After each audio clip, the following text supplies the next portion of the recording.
Oops. There we go. Well, that didn't look right. Hello, Oopsie everybody. doopsie. Hello, everybody. Welcome to Friday afternoon. It is. It's Friday. It's past 4 o'clock again. Sorry, never mind. Welcome, one and all. Welcome.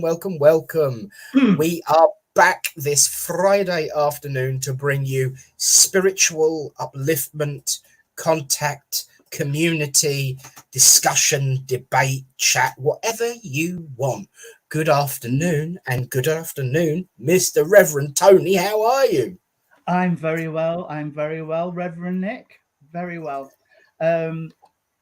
It seems like a long time ago we did this. I don't know why. It's only a week. I know. It really is. It really is. This week But seems to have been very strange. The energy has been very strange. yes, well, to be fair, it really has been very strange in many and differing and various ways, of course. Of course. But we continue, we bring upliftment, we keep each other up.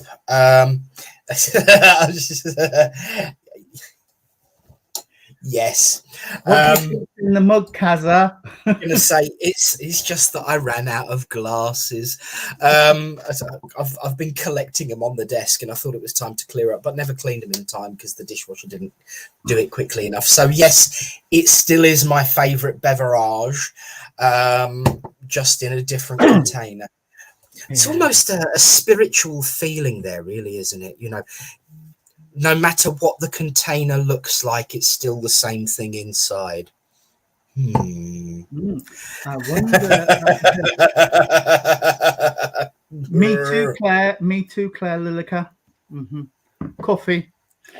Absolutely. But there we are. So, Tony, how have you been and what have you been up to?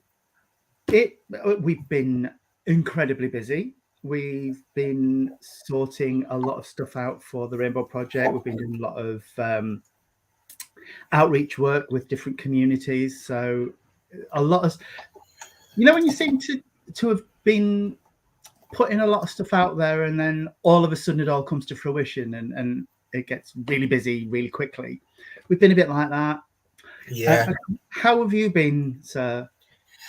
Well, busy, yes. I apologise for the garishness of my cans. You know, everyone can see my cans today because I run the battery down on the other set, so they're a little bit more standout than normal. So, yeah, that's how busy I've been. But, of course, there's been a lot going on in Littleport, the ISA, the world. It is obviously with sadness to those that follow the Two Revs, but obviously not always the same groupings follow the same different broadcasts on everything that I do. But at Littleport and indeed the ISA, the passing to spirit of Reverend Allen last weekend was, I'm going to put it in patent human terms, a hell of a blow to everyone, his family, his friends, to Littleport. You know, even though he lived up in Cleethorpes, he was still very much part of the family because he'd come on when he was well every week and do a reading and still come down once a month to do the White Feather Drum Healing Circle. So he was still, even though he was 3 hours away, very much involved and part of that family and part of that community. And I know he didn't do online that much because he, you know, I'll never forget when he come on to do the reading and he says, I'm not going to be able to do it next week because I'm staying with somebody, and can I get their internet to work on my laptop? Can I, buggery? You know, so he was active online, but not say as much as other people. So, but he still managed to pull his network together to do his readings, and he is and always was and always will be a true and dear friend. And his work was just amazing. The stuff that he did and influenced me personally was huge, and I cannot understate it enough. I know I might have ordained him, but when it came to creating the Independent Spiritualists Alliance, he was a driving force, along with yourself and Barbara and Jeanette, to get it off the ground, and in all of your words, just get on with it, Nick. You know, come on, we're here, let's do it. And Yeah. was very much part of that process. So he will always have a legacy, not just with the Drum Healing Circle and at Littleport, but the Independent Spiritualists Alliance itself. You know, Absolutely. he was and is a stunning exponent of this way of life, and indeed bringing different ways of life together. His interest in Native American tradition, hugely part of him. I don't think anybody ever knew him and didn't see him in that orange hoodie with the depiction on. That was as much a part of him as his nose was, you know. So he has the Native American tradition in his heart, so it will always be there, just glowing much brighter. So thank you to everyone who came and supported last night, online, in person. A huge well done to the Drum Circle for what they did, and a huge well done actually to Lisa Snowflake Checkley, who I know is watching.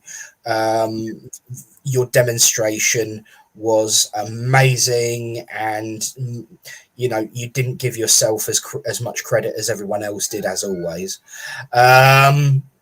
But a fitting tribute last night for everyone involved. Everyone played their part in that balance that we always seek in a community and in a church and in a group. And I know he would have been proud of each and every one of you. So thank you. Yeah. He's Alan. It was 1 in a million, Reverend Alan. I've got to say, of all the comments that I've heard over the last week, Paul Bannister gave me a call and he said, in a world where it seems dark, and sometimes even in spiritualism it can seem quite dark, he was a light that shone brightly. And I thought that was a beautiful and fitting tribute to a mate. So absolutely cheers, Al. Well said. But it's so true. I mean, when we started the group in Thurcroft and Jean was running it, Alan came up. It came all the way up to Rotherham to just support. I mean, yeah, you know, amazing guy. Yeah, absolutely. So we had better say hello to our friends online. Starting right up at the beginning, of course, long before we even switched on the computer, let alone, you know, went live. Kaz is in the house. She says waiting patiently. But if you follow the conversation, the patience was wearing thin. It was, yeah. Yeah, and Dawny joined in as well. Hi, Dawny. I did try and let them know that we were there. You know, I will say I did. You know, let's jump through the conversation. It goes because there was quite a long conversation about computers, but I'll see what I can work out for you on that other one. So there's Daryl. Yeah. Who's this guy, eh? I don't know who he is. He pops up all the time, though. Then, yeah. Absolutely. Good afternoon to Christine Davis. Hello, darling. Hello, Cherry Ann. Bonjour. And Mario, welcome. Yep, and I'm guessing T&E, Terry and Eunice. Tony, even. You can't even remember your own name there. Tony. Yeah, Tony. It's one of them days, isn't it? Hi, Tony Eunice. And Claire Lilica, good to see you, darling. Yep. Hope you're having another coffee. Absolutely. Now, I will just bring this up with the right way round again for you. Just we listen. We do, bless. And Mama Brown. Hello, Mama Brown. Hi, Mother. And Lisa, there you see, I said I knew she was here because I'd seen her. Hello, Lisa. Good to see you. Yeah. And jump, click one click. There we go. Justine. Welcome, Justine. And Julie Caswell. Hello to Julie Caswell. Good to see you, my darling. Yeah. And Claire Chapman. Claire Chapman. Good to see. Loves your nails. Thank you. Oh, Thank they you. definitely. The match. Sorry. The collar matches the fingers. Be careful how you say that one. Yeah. Could get yourself in trouble. Yeah. And of course, hello to everyone who has come on and who isn't said hello, because we've said hello to everyone who's commented. But I know that there are other people watching who don't always comment. That's fine. You're allowed to. To the left, to the left, absolutely, to the left, to the left. But good to see you all. And of course, a reminder: this is your show, your conversation. You lead the debate. So tell us what we're talking about. We've obviously touched on that connectiveness with different other ways of life. Hello to Claire Island. Good to see you. Hello. Welcome. Hello. But yeah, what is it you want to talk about? What is it that you want to discuss? What topics are burning in your mind that you'd like to talk about and see the debate evolve, and what everyone's opinions are? Because that is what we are here for at the end of the day. And I am aware from the comments, yes, I am at a slightly different angle today, so you can see my blue angel for a change. And there'll be something. There is a gap there deliberately on that shelf. There will be something going up there during the week, ready for next week. But I'm not saying anything yet. But there's going to be something new to you, but not for me up here in that gap. Hello to Sue Parry. Good afternoon and welcome to you. Yes, welcome. Always welcome. Like Nick said, this is your debate, so whatever's on your mind, absolutely. And it doesn't have to be clean. Look at that. I just pop up. Yeah.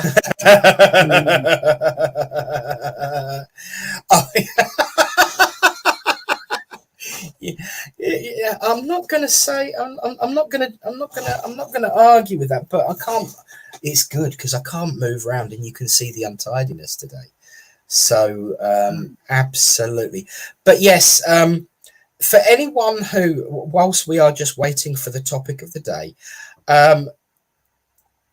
it is a question just to get the ball rolling on a bit of an uplifting and slightly different, because we can be many different people. My question is, how do I get the icons on my desktop? They are all along the bottom. New laptop, no clue.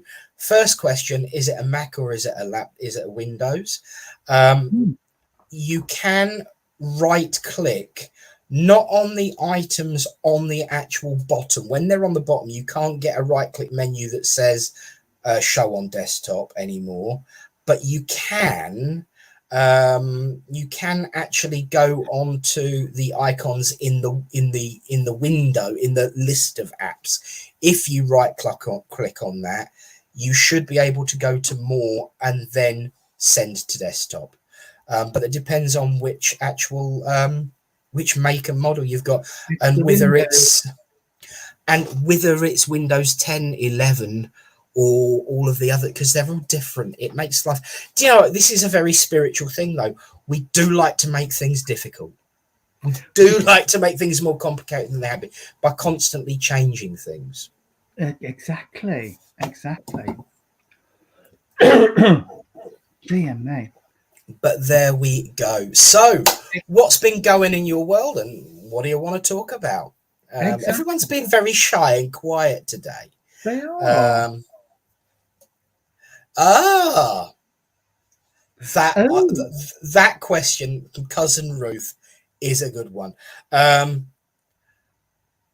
Kaza, I've got a Windows 11 tablet downstairs, so I'll have a look. So, question from cousin Ruth. What's the difference in hearing voices and hearing voices? You can even hear the tone in it because you've heard that question so many times as a medium. What is the difference in hearing voices and hearing voices? Reverend Tony, your thoughts? That's a very interesting question, and it's not actually something I've thought about, but when I hear spirit, it's more of a inner voice, if that makes sense. It's an inner Yes. voice. It's not like, I mean, I've never heard voices in my head like the typical, drama show thing where, having a psychotic break, hearing voices. But it's more of an inner voice and a calming voice and there's a feeling that goes with it, that it's not just the hearing the voice, it's the feeling that you get with it. That is different for me.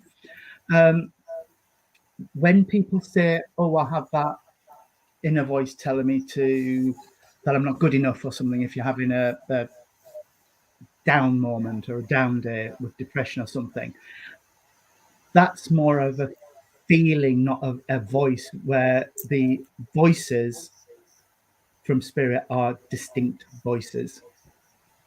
Absolutely. There is that spiritual feeling that goes alongside it. Absolutely, yes, I totally agree with you. And Sarah McGeechee has said hearing voices is more of an inner knowing. Eunice, of course, knowing. I can hear us. I can actually see her leaning in and saying, hello to Sarah, to John Parry, and to Lee Pywell, by the way. Welcome. And yeah, it's funny you should say it's not something you thought about, but you still kind of know when you're prompted because of the experiences that you feel. And when you analyze that experience that you have, you find that way of explaining it. When I developed I had to go through that process when I developed the Way of the Candle workshop. I did book upcoming, because I've turned it into a book as well. I always remember what Lynn used to say to me is that inner voice of what you hear from the spirit will very often sound like you, but not sound like you, because it's in the same voice, that inner voice of your own thoughts, but with this awareing difference.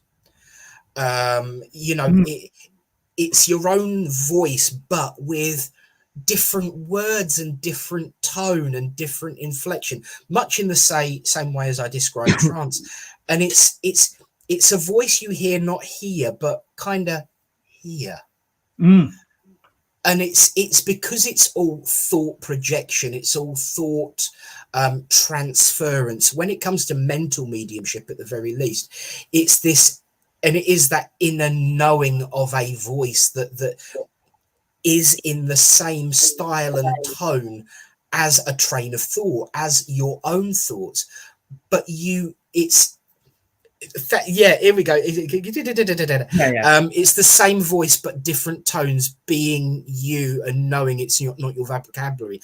Absolutely, because it's like my favorite comment from people in circle is, where did that come from? Yeah. And it's when you hear spirit, hearing within the mind's eye, hearing within the mind's ear, and that knowing of those words coming through, it is very much that difference in vocabulary. And you sit there and you think, where'd that come from? Oh, hang on a minute, I know. And you get used to that. Dorney's point's really good as well. That sort of goes on from what I was saying about that. There's that feeling around it as well. You feel them with you. And it's I always find that I never just get clairaudience or clairvoyance, or it's always a mixture of different connections for me. Yes. Yes, absolutely, and I totally agree with you. And it's those different sets, because so long as we are not in a physical position where any of our senses are not working, or in any way degrading with the passage of time, we don't just sit and see, we don't just sit and hear, we don't just sit and speak. We use all of our senses at once to build up that bigger picture. And exactly what you've just said, you feel them, you become aware. And it is that word awareness, I think, is, if we used awareness more in life as well as in spirit, the work would be very, very unbound. And it's the combination of all of the above that help build up that image. But for the purposes and specificness of Cousin Ruth's question, we often, within the bounds of mental mediumship, come in thinking we're going to hear a voice just like it's down the hallway, and shouting at us, and hear it with our physical ears. Whilst that is possible, whilst that can and does happen, for the bounds of mental mediumship, it's that inner ear, that inner. And we talk about chakras all the time. This is the communication chakra, and that's where I hear that voice. And there's no surprise there. And mediums, they'll sit and talk about, Lynn was terrible for this, spirit coming through, and you wave your hand around this area. Yeah. And that's where the communication chakra is. And I think it's really, really important to specify, as anyone who is doing the work, developing themselves or each other, is to always distinguish that difference between a physical sound and an inner hearing and knowing. And the spirit senses are non-physical. That's why they're spirit senses. And whilst it is possible and does happen, most of us who work on a mental mediumship level will have this, it's kind of like, I always use that acetate overview. When the likes of us were at school, we had these huge projectors with these clear plastic sheets with the writing in on pen, and it would be projected against the wall. If someone walked in front of that text that's been projected onto the wall, it will still be there, but it will be wrapped around us and our form.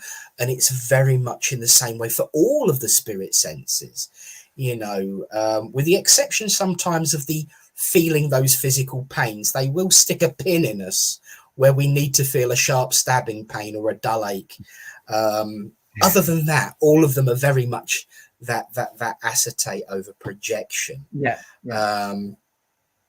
And I do want to, before I scroll down and see the responses and the comments to that, I just want to star Kaz's, because it's of a question all of its own. Dawny says, that is where I feel spirit arrive and they make their entrance. I get the breeze feeling along the back of the, and there we go again. It's that location again, isn't it? It is. Lisa says, when I hear spirit, it's in my head, but just above my ear. When I'm working psychically, I just know stuff without hearing words in my head. And once again, that's really, really a good point. Psychic stuff, you just know, but you get other input when it's spirit, which is, again,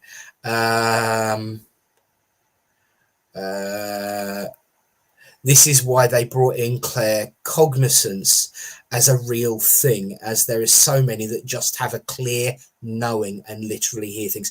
Sarah, I love you. We do not speak about claircognizance enough, that clear knowing. It is a combination and overlooking of all of the above. And so much more besides. When you first get claircognizance, that's when you start questioning it, because it's kind of like this instant in your brain.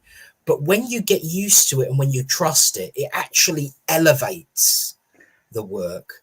It's absolutely amazing if you can work that way. It really is, because so many times I'll start off with a clairaudience or a clairvoyance, and then I find myself just talking and talking and talking, and I'm thinking, where's this coming from? And Yeah, it's just yeah, coming out of me. absolutely. No, wrist slapping time, cousin. I can see you're laughing, so you're right.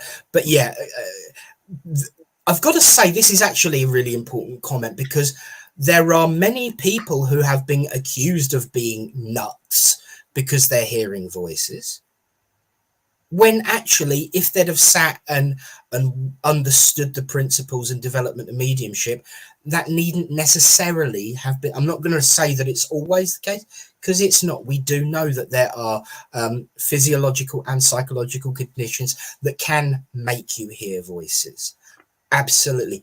But many people would have been lumped. Got to say, I was one of them. I was one of them. I was under the doctor. I was, accused of being nuts. But I've made a life out of being nuts, if that's the case. And none of the voices that I hear speak of anything negative. They're always about wanting to bring us up, bring us upliftment, bring us joy, compassion, and love. And I think that's a very important, clear distinction. These voices from spirit encourage uplift, yes, caution, but upliftment, not negativity, because that is very much a very clear sign of whether it is that input from spirit or input from yourself on that negative level.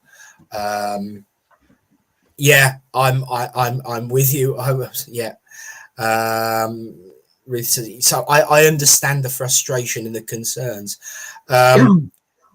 Eunice, yes. How many people say I can feel the hairs on the back of my neck standing up? Exactly, because that is where that connection comes from basically from there down to there. In historic imagery, actually, I'm sure you've seen a picture, this cable plugged into the back of a glowing body that's connected to the physical body as well. That spirit connection, it goes off to spirit as well. So that is always been where it comes through. Your thoughts on this? Claircognizance allows my mediumship to flow. When I allow my mind to get involved, I get it wrong, guaranteed.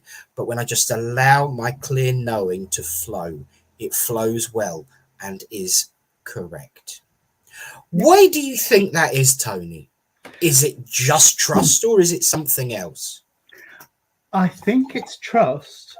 A huge part of it is trust. Because for me, that is the hardest part of mediumship to learn, is the trust in spirit. Because and she's absolutely right that Sarah, I completely agree with you that once you start thinking, that's when you hit trouble.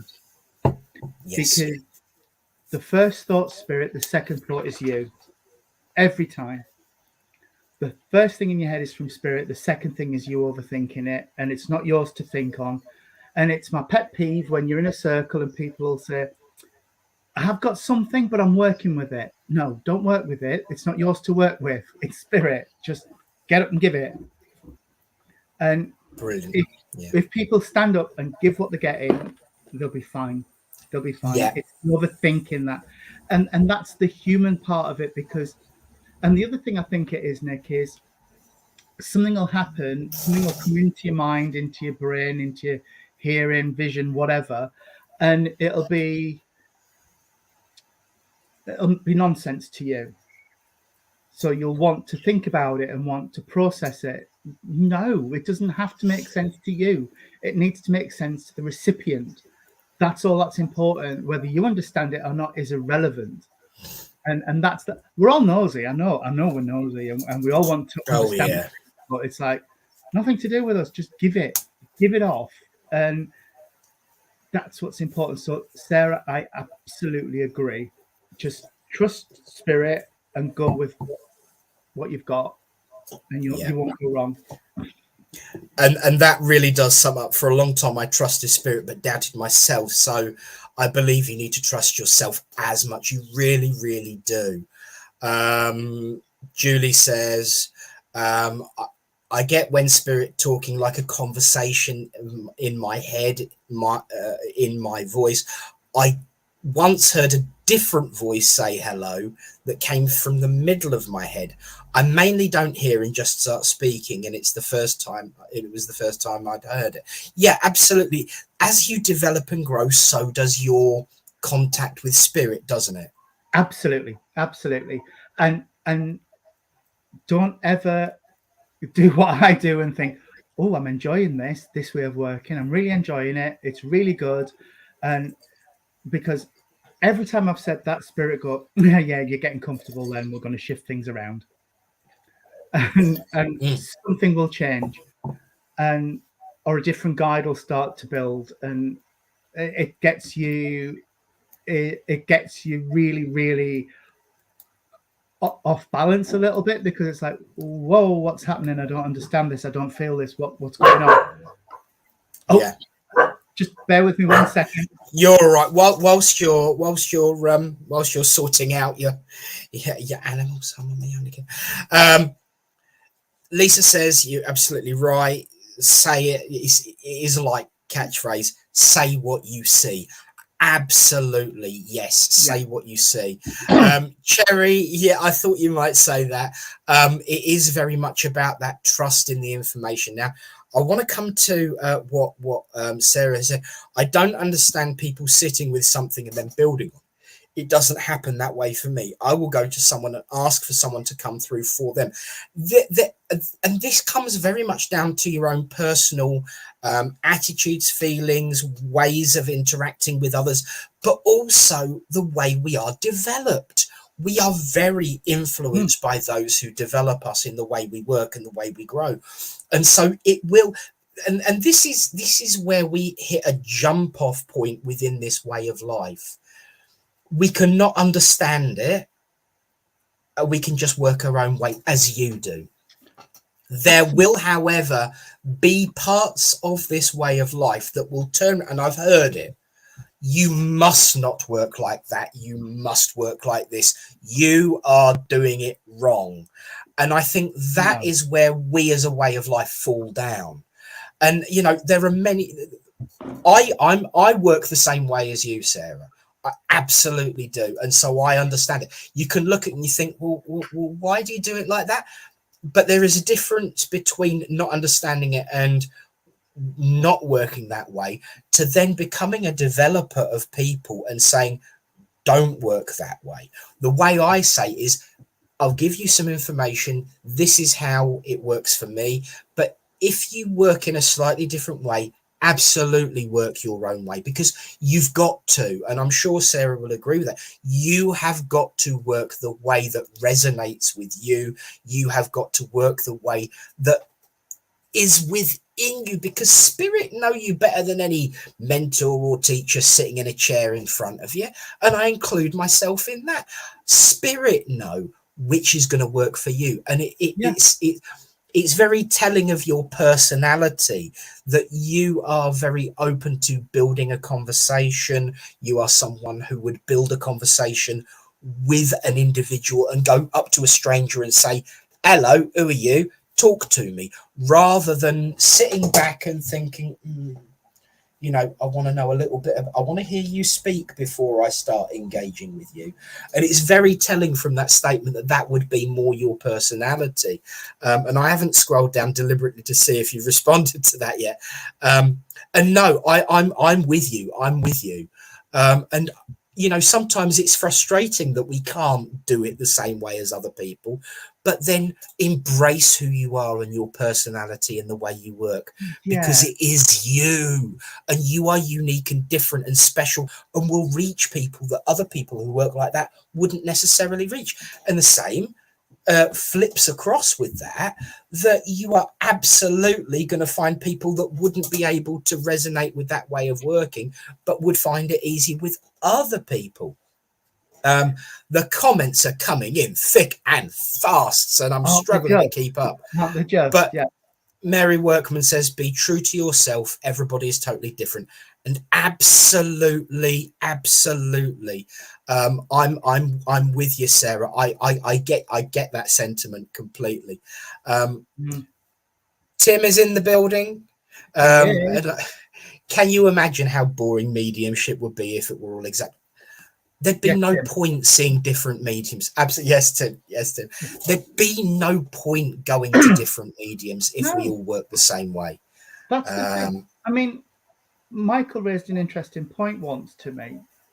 He said, so if you prove life is eternal as a medium, and somebody comes to church for the first time, and you prove to them that their Auntie Gladys is alive and well and on the other side, why would they come back to church?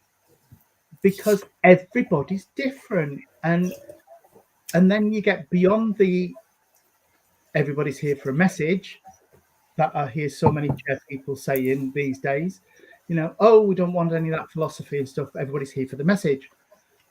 They're not. They're here for the community, for the upliftment, for the same reason people go to any other church, for that connectedness to something other, which is what's important. Yeah, absolutely. So, hi, Minty May. Just a comment. Hello, matey. Good to see you, bud.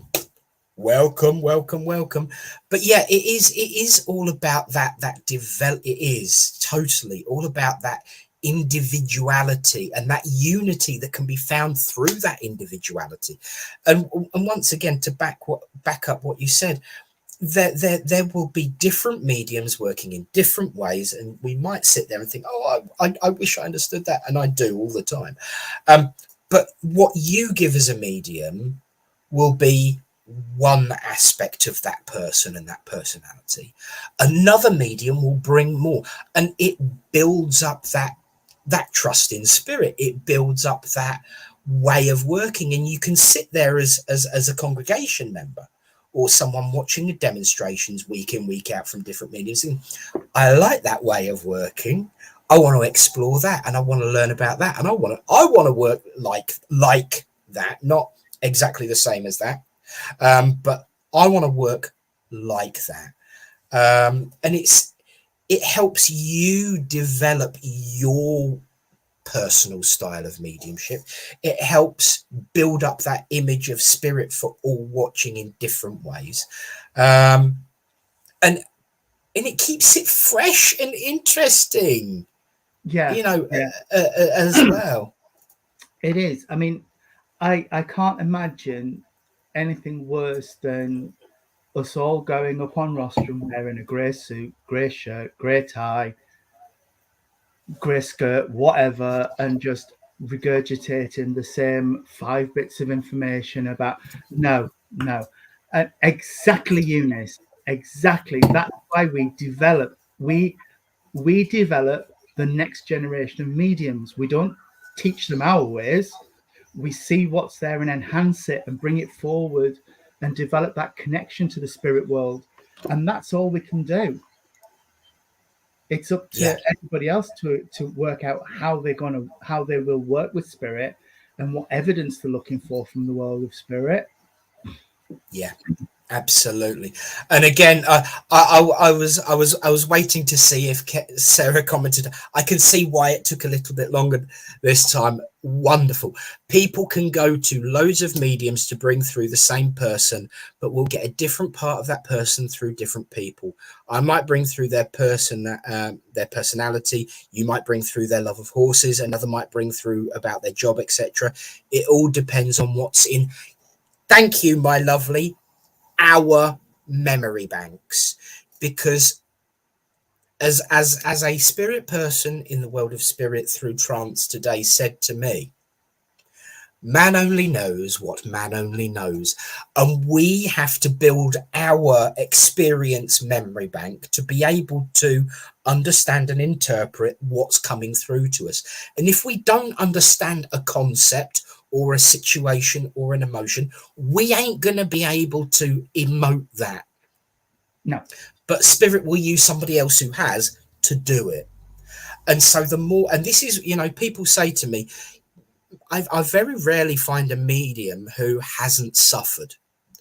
And I think one of the reasons why people who suffer become mediums is because, and no, I swapped that paradigm there. People who suffer become mediums is to make use and bring some kind of positivity to that experience. Because if we understand it, we can share it and also help in some way by sharing that experience and to know that you're not on your own. And I think it all depends on what's in our memory banks, because spirit can only use what we can understand. Perfectly said. And it's something I've always said is that I can give certain things off a rostrum that another medium might not be able to, because they are experiences I have gone through and I've come out of the other end of it. So I know how to give that, and I know how people I would want somebody to give that information to me, so you give it with a bit of sensitivity and a bit of empathy. And I will always say, when I'm giving off a message, I've lost someone, you've lost someone, but my experience of grief is completely different to your experience of grief. So we can never say, I know how you feel, because I don't know how you feel. But I have gone through loss and I understand the feeling of loss, and I can give that. So it is something that spirit will find the right person to give that message, because they want to give it to somebody who will give it in a understanding, in a feeling way, and in a kind way. Yeah. So what a medium's lived experience is very, very important. And on that note, I think it's an excellent jump off point for a couple of starred comments. Yes, please. That I've had. And the reason I say a couple of starred comments, because there was one that we had very early on that I'd like to go back to, but also there's kind of like a follow up to it that's come through very recently. My drain is getting blocked up again, back to struggling to get more than one connection. I get a really good one connection, then my door closes and I can't get another connection. I've got to the stage, though, where I thought of giving it all up, and I'm tired of the struggle, and I know I shouldn't be struggling.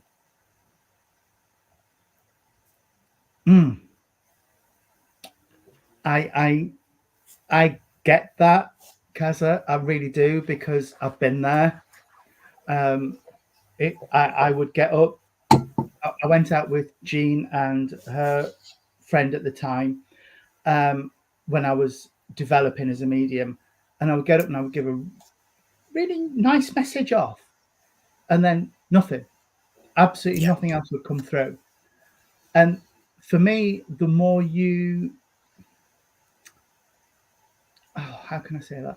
The more you worry about it, and you'll start to shut your mind down.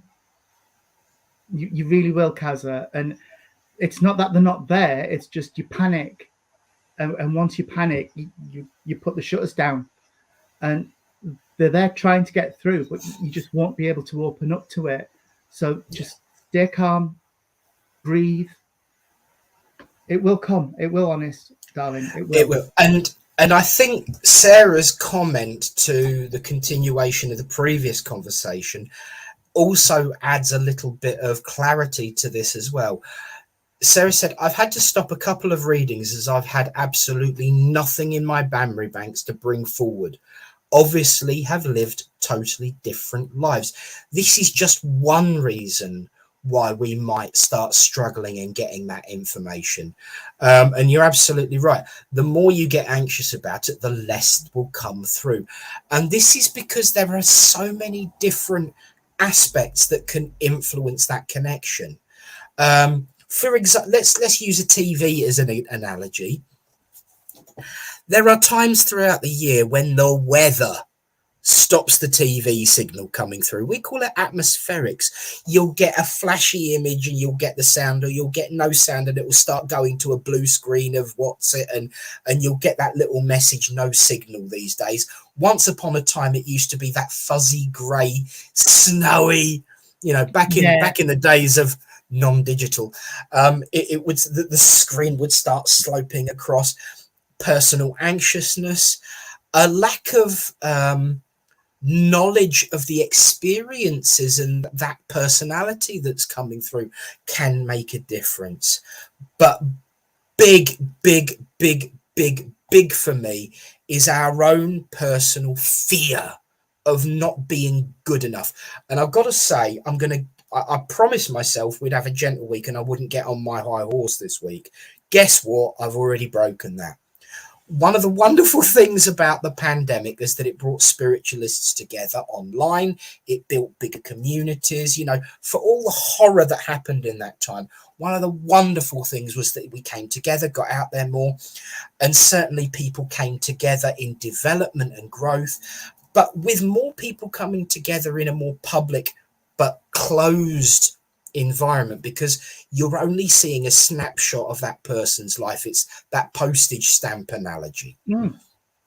You are experiencing a snapshot of that person's life. So when you see someone working and see them developing and growing, you're not seeing that struggle behind the scenes. You're not seeing their moments when they're sitting there banging their head on the table saying, I can't do this, I can't do this, I can't do this. You're not seeing and experiencing that, because we all grow and develop at a different rate. And I think one of the things that modern spiritualism, in the sense of this technological advancement of spiritualism, doesn't help, is that we expect it in some ways to be a conveyor belt of development, and we can do it really, really quickly, and it builds up really, really quickly at a steady rate. It doesn't, it isn't, it's personal. And another thing to add to that, thank you, Tony, is our spirit being gentle after illness. Now, interestingly enough, Eunice has just said, is it just them backing off because you've been ill? I know for a fact she has. Yeah. She, behave yourself. Kaza has been ill. Kaza has been through the wars emotionally and physically. So they will let you recover of your own volition and go easy on you and say, there's the going easy, isn't there? And then there's the slow down. And I know you've experienced that one. I absolutely have. I have, yeah. Back in 2017, I got blood clots in both of my lungs, and I was laid up in hospital, and I felt like I'd had limbs removed because there was no connection through spirit at all. And even recently, when my mental health's not been great, they just back off, and they just, it's like you get a big slap on the back of your head, like, we're telling you, pack it in, you know? Yeah. And they will, and it is scary because you think, will it ever come back? Will I ever be able to get back up on a rostrum and work? And I miss them. And what am I going to do? So, yeah, it is. And they know when you're not ready to work, Kaza. They really do. And Eunice, they do know. They will start to drip feed it back in as they feel you're getting stronger and back to where you were. So, yeah, it is. Yeah. And I know Kaza's situation, some of it anyway. And so, yeah, that would make perfect sense that they're just saying, whoa, no. Hold up. Yeah. Not just yet. Absolutely. Not just yet. But I have to admit, Lisa's analogy I love, and I'm going to expand upon it as well. Mediumship is like singing. The more you stress and panic with singing, your vocal cords will tighten up and you can't sing a note. If you panic and start worrying, you stop hearing voices with mediumship. And I'm going to add to that, if I may, as well, when it comes to being a professional singer, Yes, you should practice, do your chords every day, always keep exercising that muscle.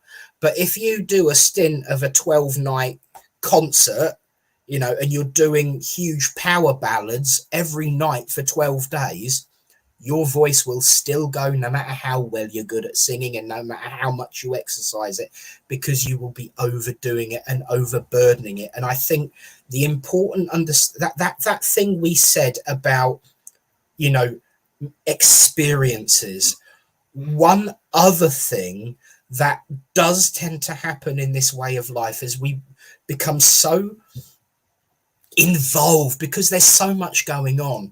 We spend all of our time watching mediumship, watching debates, watching chats. We stop living, and we spend more time with spirit than we do with ourselves and our life and the living of it. And to quote Sarah's comment, we stop filling up our experience memory bank. Yeah.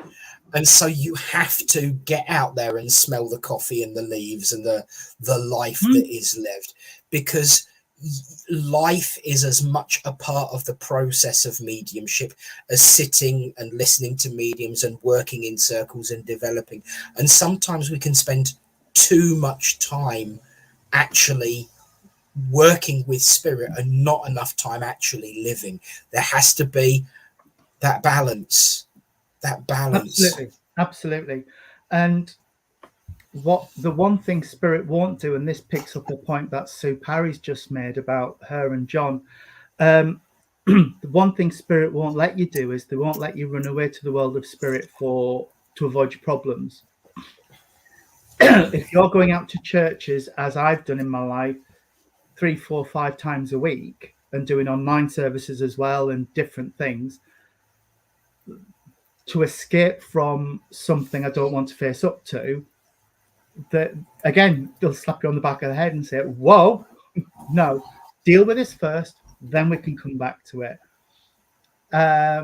Oh, Sarah. Yikes. I wondered who would say it. Yeah.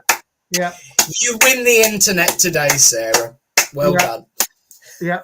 So, yeah, you do. And sometimes it's vice versa. You've got so much going on in your personal life and private life that you seriously don't have the time or the mental energy to connect with the world of spirit. And there was a period in my life where I'd done exactly that, and I had that much going on in my life. But I thought, no, I'm going to go to church, and I'm going to go and do this service. I'm going to go and do that service. And I'm going to go and do that service. And I was driving hours and hours to get to a church to do services. And I remember driving home and saying to Jean, I didn't enjoy that at all. Yeah. I know I could have done a better service than that. That was an embarrassment. And it was because my mind was in 15 different places when I was up on rostrum, and I wasn't giving it the time and energy that it deserved.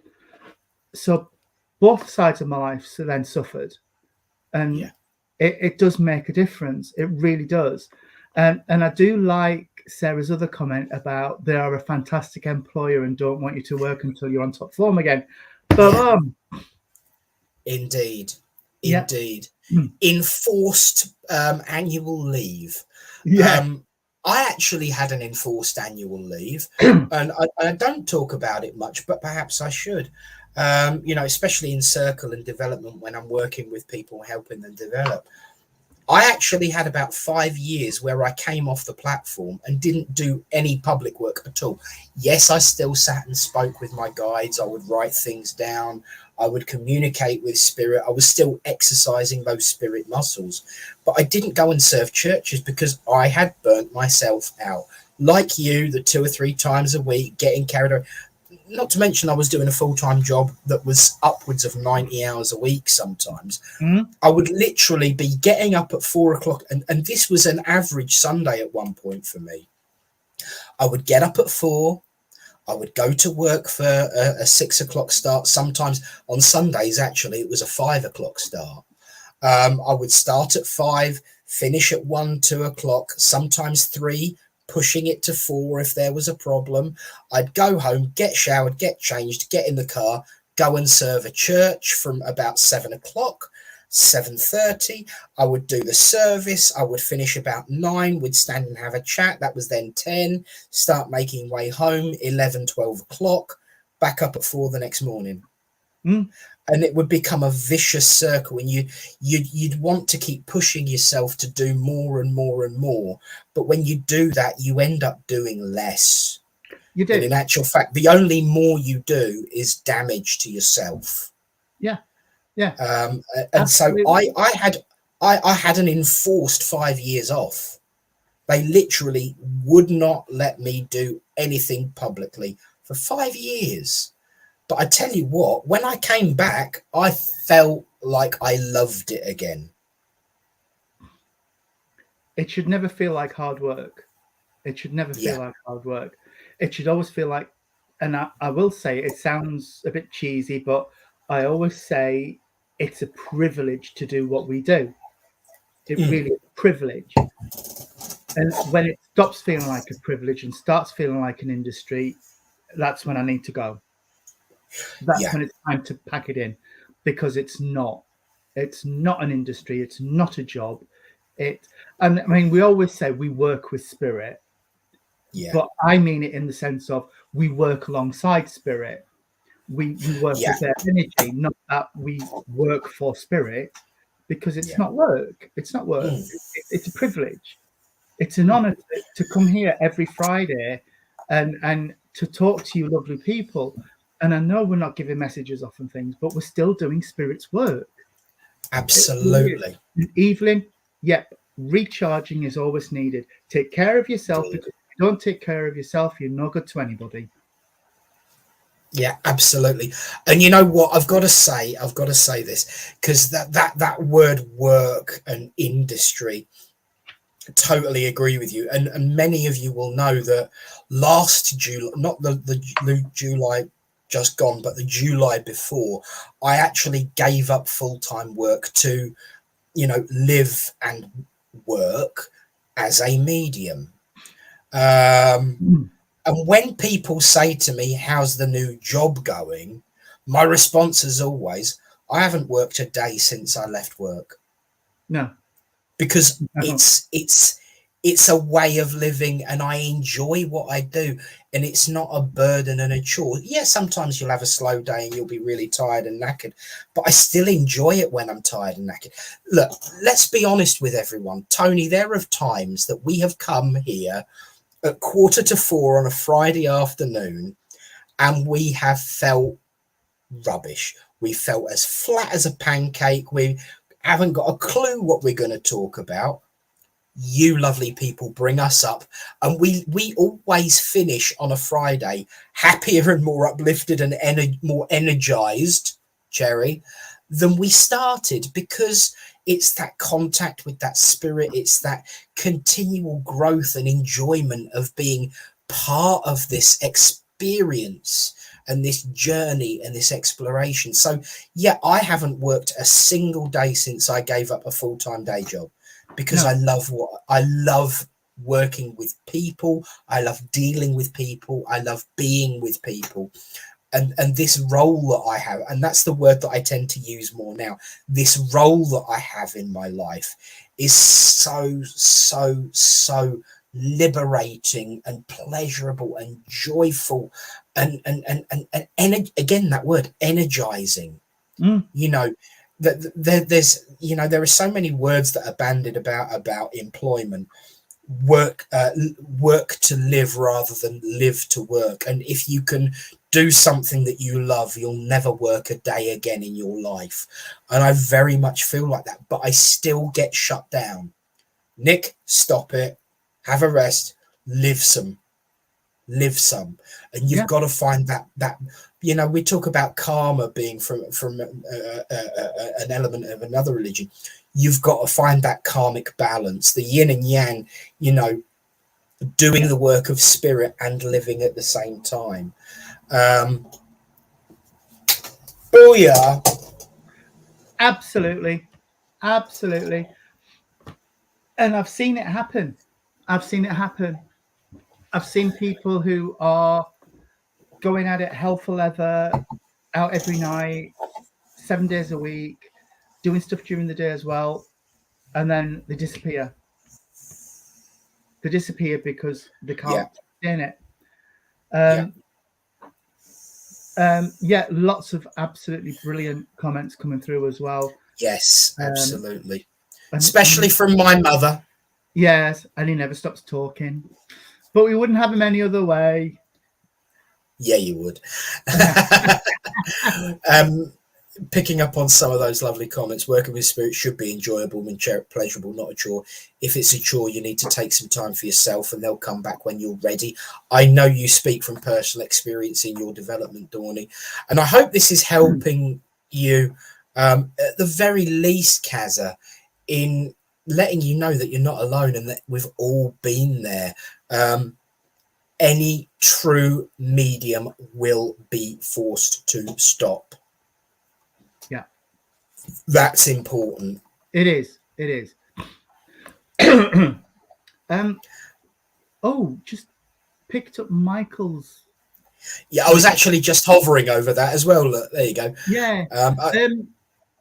I've, even doing what I do, I like to go and watch other mediums work because it's nice to hear other people's messages. It's nice to see other people getting that validation that that person can only be Auntie Gladys. That message could only have come from Auntie Gladys. Oh, shush. Somebody's had the audacity to walk past our caravan. Naughty people. I don't think it's that you need more proof. I think it's just that you feel that connection once you know beyond a doubt that you have had that evidence. Then I think it's nice to see other people getting that enlightenment. Yeah. For me, absolutely. Anyway. No, personally, you don't need more proof, but it's nice to see other people get it. Yeah, absolutely. And that ties in beautifully and expands the conversation. To a couple of previous comments. The first one, just to tie over while Tony's dealing with the naughty people walking past.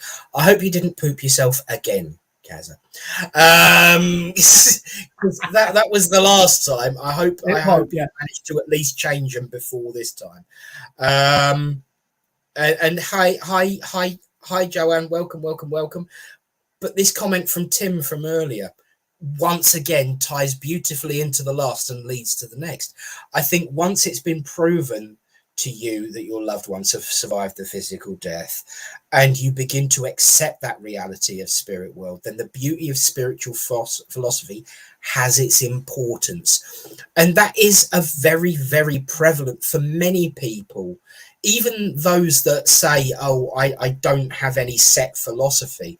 That expansion of their own, at the very least, within the bounds of that proof that they have seen, will continue to grow and develop. Absolutely. And the philosophy, the spiritual philosophy, is the message that everybody in the church can take away from. Yes, absolutely. And Sarah, there's actually nothing better than to watch a good medium at work. Yeah. And I have the privilege of knowing quite a few really good mediums, and it's brilliant. Yeah. And don't you think it's also very maybe it's not everybody's cup of tea, but I find watching a medium work and seeing their growth and development and seeing the level of confidence and comfort as they grow individually is also another part of watching other mediums work, is to actually enjoy their successes and their work and their growth as an individual. You know, it's so important to enjoy each other's successes because we can learn from each other on that rather than, I mean, I know that there are some, and thankfully I've got to say they are mediums rather than working within the spiritual way of life per se, who've sat there and criticized other mediums that are doing a great job because they don't want them to be better than them. And that is an issue in this way of life. But to sit there and enjoy another medium work is telling of the quality of the individual watching. I have experienced that a bit, and it's for me it's disrespectful to spirit, and it's disrespectful to mediums to do that, because when I joined this way of life, it was quite a few years ago, when it was the done thing that you sit in circle for 900 years, and then you may go to a development class for another 50 years if you need to, and then you might be able to go on a platform, and then you might be able to take a service on your own. And it's right. I just said to Spirit, right, fine, this is your journey. Let's go do what you want me to do. And I threw myself into it, and I allowed Spirit to take me on that journey. So I developed at the rate Spirit wanted me to. And oh, bless you, Evelyn, thank you. And you did get a lot of the, oh, but he's only been going to circle for 2 years, and he's only been, and I have actually been somewhere where there was a medium sat at the back of the church, another medium was up doing a demonstration, and they were mini-moking and pulling faces, and it was just so disrespectful to watch. One of them was even doing, there was a, behind the rostrum, there were two mediums up working, and there was a ballet bar on the front of the stage behind the rostrum. Yeah. And she was up doing pirouettes, and while the other medium was up working. And you think, no, that's disrespectful. It's very, very disrespectful. And I'm not saying that churches have to be serious places and mediums don't have to be serious up on a rostrum. You've worked in Littleport. You know that we encourage to be naughty, but in that right way. Yes, in that right way. Wearing rainbow tutus and running up and down to the bully team, which is still on the top of the wardrobe in our spare bedroom. That tutu is. Yeah, absolutely. You can have fun and upliftment and enjoyment without being to the detriment. Yeah, absolutely. Without being detrimental and disrespectful to other people working. No. This is the thing. People do look through rose-tinted spectacles at the past of spiritualism, but the history of spiritualism is the more things change, the more things stay the same, is a very old-fashioned saying, but it's so very, very true. Old spiritualism had its issues. When I see people who are developing and say, oh, I've been sitting in circle for 6 months and I still can't go out on the platform yet, and I'm thinking, I wouldn't have been allowed to, and whilst I don't believe that there should be a limit, it should be here we go, personal journey, and it should be at the time of the individual being ready, and any self-respecting circle leader will know when that is and encourage and push that forward. And I was very lucky, don't get me wrong, as much as we were enforced to take a time, I was lucky when that time came. It's right, okay, you're ready, get on with it, do this, do that. And whilst we wouldn't have had the fledglings evening until the whole circle was ready, the circle leader, Lynn, would come up to individuals and say, perhaps whilst you're out at the weekend, you can try this and practice on your friends and do this and the other to encourage that personal growth and development. Joanne's comment, there's no greater or lesser. We are all on a different section of our pathway. Rather than criticize, help. Booyah. It's not spiritual to bring ego in that way. And you absolutely. And there was another. Sarah. Everyone who works for Spirit are being allowed to work for Spirit. Spirit must believe in them and be working with them. or they wouldn't be doing what they are doing. Kaza, remember that comment. Spirit believe in you. We might not believe in ourselves, but spirit do. And I think we should always encourage and applaud and uplift each other, not sit there in judgment. You know, yes, sometimes as a chair you have to, you know, I'm fortunate I haven't had to do it very often. I've been very lucky. But sometimes as a chair you might have to encourage, or I mean, I sit there and send my thoughts out to mediums all the time, whether they need it or not, just to help them. Because it's a compassionate thing to do. But but we must look after each other, not discourage each other. No.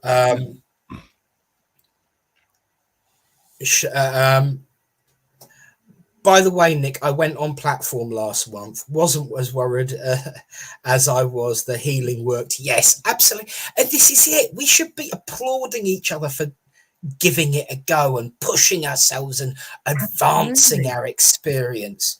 And I think the more we look after each other and encourage each other and help each other and big each other up from time to time, that's not encouraging ego. That's building confidence. There might be a fine line, but I think many mediums in this way of life are way behind that line and need pushing towards it more, of that level of confidence in their self and their connection with spirit.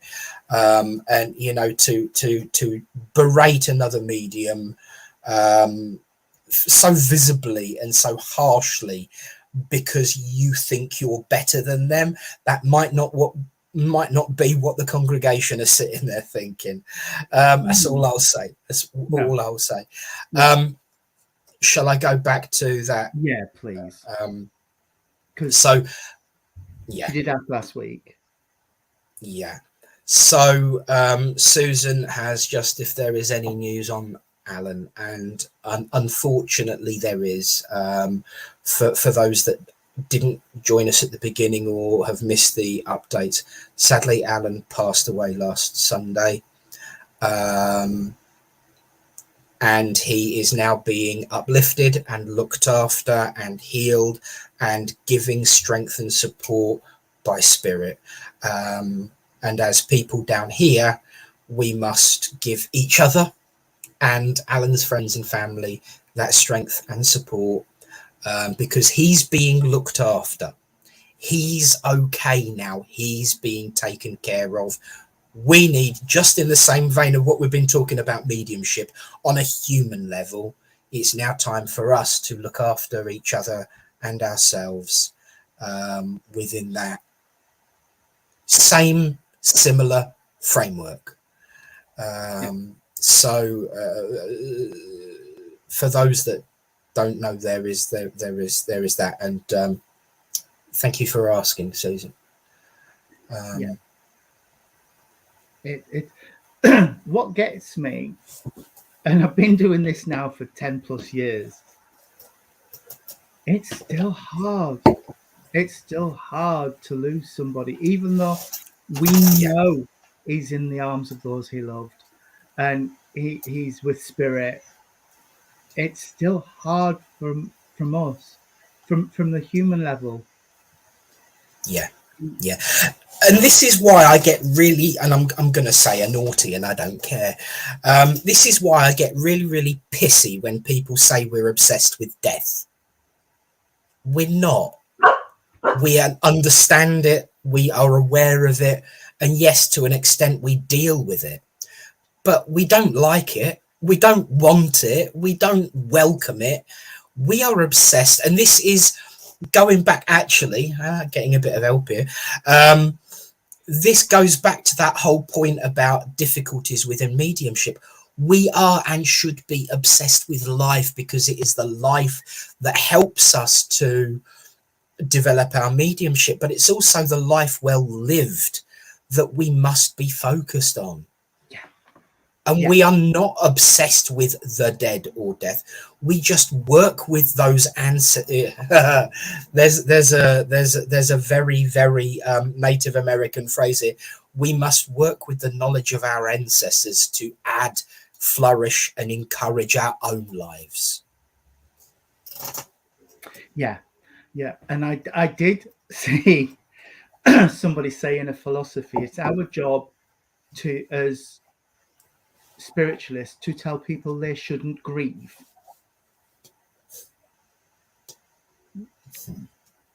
BS. Because to grieve means you have loved. Yes. End of. Yeah. To grieve means you have loved. And it's the price we paid for having loved, be it a human, an animal, a fish, whatever it is. It's the price of loving that spirit. And it's, as spiritualists, it's our job to comfort them and to say. And as I've said, go on. Oh, she's on form. She is. I dare anyone to say that to me. One of the things that I frequently say, and you know, because I believe it wholeheartedly, is the more it hurts, the more impact that person has had on our life. The more it hurts, the more we know that love flourishes. And the more it hurts, the more we know that love exists. Yeah. Because if we didn't care, it wouldn't hurt. So that pain is a symbol of how much we live and how much we love and how much life matters. Yeah. And just to pick up on Kaz's point, I was told I should be over Sue's passing by now. That hurt. You never get over losing somebody. You learn to live with that gap in your life. You don't get over them, because that would be, I've said it before in this show, and I'll say it again, I've no doubt, that would be disrespectful to Sue's to say, oh, she can't have mattered that much. She should have just be over it by now. No, I'm sorry, that boils my blood. Balls.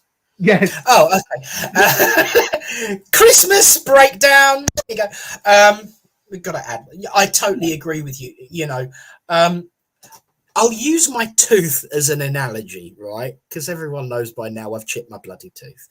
I learned to deal with that gap, but the gap is still there. I don't hiss and I don't extend my S's anymore, because I've learned to deal with the fact that that gap is there, but that gap is still there. And occasionally, when I'm not concentrating, I will extend my hiss. I will extend my S's, because as much as I am absolutely able to deal with most of the time that gap being there, it's still there. And when I get distracted, I can't speak properly again. Yeah, absolutely. And it's Daryl's 4 years down the line, and he says it comes in peaks and troughs. Absolutely. We lost a child 27 years ago, and there are times that comes back and hits me like a sledgehammer in the face. And it is. And to say to people you should be over that by now and getting on with your life is disrespectful to you as a person and to the person you've lost and loved. It's just wrong. And to quote my mum and everybody, my guest, if you ain't got anything nice to say, don't say anything at all. Yeah, absolutely. Because, you know, and it's not helpful. And yes, it is ignorance of loss.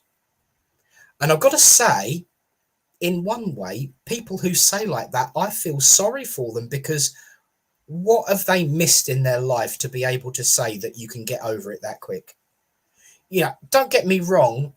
the different levels of relationship we have with people will have an impact on how strong that connection is, and therefore how much we grieve. But there are people in my life that I lost decades ago. It breaks my heart that I can actually say decades in my life. But I've lost people decades ago. It still hits me that they're gone sometimes, and it still catches me unawares, and it still hurts as much as the day we lost them to the world of spirit. You know, because that's what compassion is, my friends. Compassion hurts. But this is important. As much as compassion hurts, I would gladly experience that pain than to not experience the pain because I didn't have them in my life. Exactly. That's just it. And Sarah nails it there when she says, you might have had more love in those few years than they've had in their lifetime, Kaza. Yep. 100%. I mean, love her or hate her, the Queen looked a shell of herself when she lost Philip. Yeah. And I did see somebody say, you can see the price she's paying for the years she had him. And yes, I bet if you asked her, sat in the Abbey by herself at the funeral, would she trade it in? She'd say no. Amen. Amen. And it's just what you've said. I will pay that price to have that love in my life and have those people in my life, because it's what we do. It's what we do. We look for that connection. And can you imagine how lonely it would be to just drift through life and not have known that and not experienced that? John's just put, he still misses his mum. It's been 10 years. I've been over to John's and given them readings from mum, and she's lovely. She's a real character, straight laced, straight John Bull, won't mess, and she is. And yeah, this is the joy we have as spiritualists, knowing that they are around and they're still here. Yeah. But you still miss that picking up the telephone and having a chat. You still miss that sitting and having a cup of tea and a bit of a cake and that hug. And, you know, yeah, they can drive you insane and really grind on you, but there's that joy as well in it. And it's a beautiful thing. I'm being given to say, and this is directly coming from those that I work with, the price we pay for love is grief, but love pays far more dividends and interest than the cost of that grief. Yeah, absolutely. And it's hard, but the thing I get from Spirit a lot is when they're talking about the rituals we have around their passings and the funerals and things, is it's a celebration of the life and the loves that we've had, is what they want, to celebrate that time we had together rather than a mourning of the passing. Yes, it's going to be sad. Yes, it's tragic, but it's a time to celebrate the life you've had together and the love that you've had together. And it's a lot of you are saying you've lost people and you still miss them. Of course you do. Yeah. Of course you do. And you should. You should, because if you didn't, then they didn't matter. No, exactly. And we know that they mattered. And we know that they mattered because of the hole that they leave. Yeah. I will just say, you've given me an idea, Kaz. Remind me of this on Monday in the philosophy bit. With that, when we sit in development, the way I work is we have like basically a 45 minutes to an hour, sometimes an hour and a half, depending on the day, just rant and discussion about practices and ways of working and philosophy and all other stuff. You've given me an idea. Mention this to me on Monday. But yeah. More to come. I might even add an extra chapter. But we do. The more we miss people, the more we know they mattered. But the joy of this way of life is that they are still around, not in the way we want them to be, but they are still able to give us a kick. As Mum said earlier, we can feel their feet in the bottom of the bed brushing against us from time to time. We can still hear their thoughts impacting us. And helping us grow as individuals.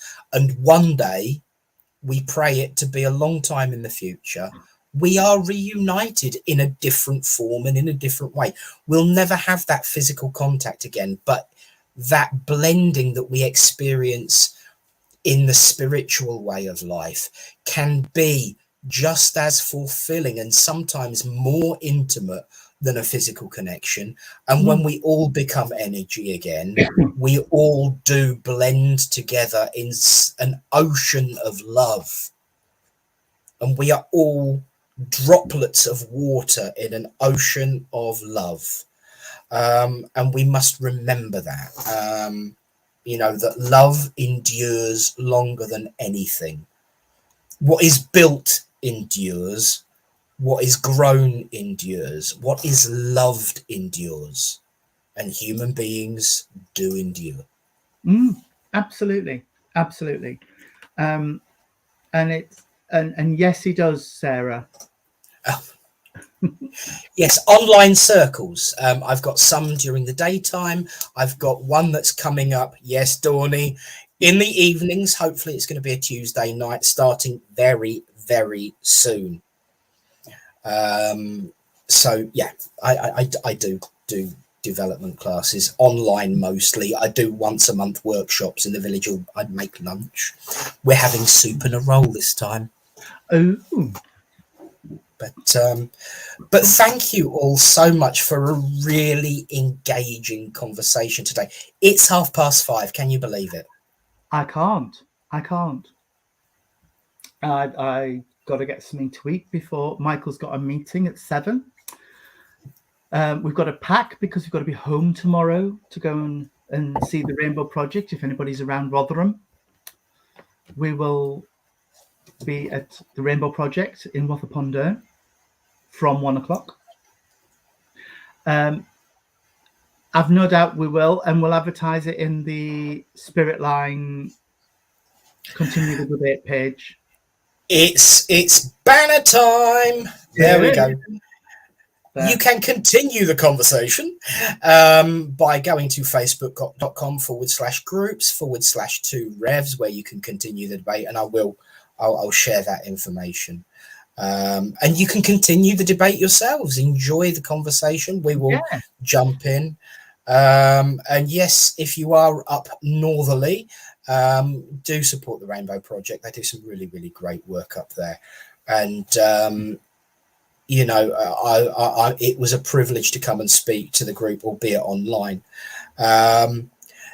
Joanne, we wouldn't expect it to be anything other than a late arrival. We expect it. You surprise us sometimes by being on time. But, once again, Spirit knows what you need and they will bring you when you need it. So you don't need to hear me ranting about, certain things, certain weeks and, getting grumpy at the beginning like I do from time to time. And Evelyn, I look forward to it. Yes, we do. We would love to meet you. Yeah.